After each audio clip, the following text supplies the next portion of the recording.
Okay. Last February, 1995, I was diagnosed with chronic myelogenous leukemia, which is a disease affecting the bone marrow. The only cure for this disease is a bone marrow transplant. And to have the transplant, I need to find a donor that is, their bone marrow is compatible with my own.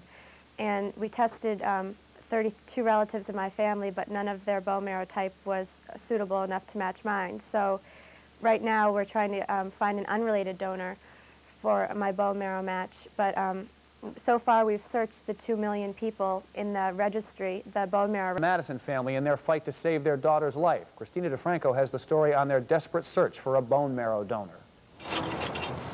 Oh yeah, we're always concerned about Angela's condition.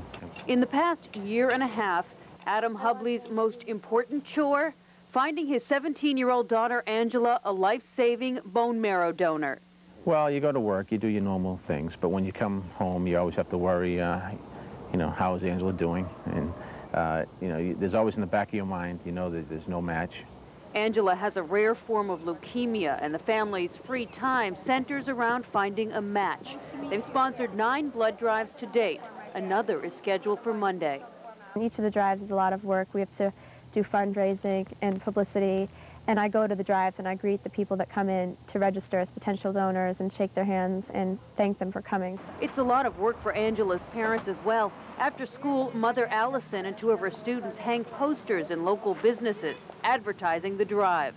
Instead of just sitting around and, you know, feeling sorry that, you know, or sad that she has this disease, we're just trying to do what we can to get as many people on the registry.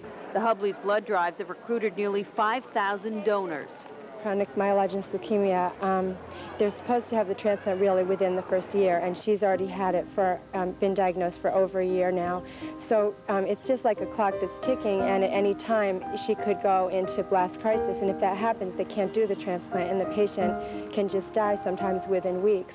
Angela has a lot to live for. She was honored as one of the New Haven Register's Youth of the Year, and she's planning to go to Yale in the fall. I'd like to be cured of this. I'd like to be able to get on with things, so I really would like to have a donor, and it's sort of, you know, frustrating to wait.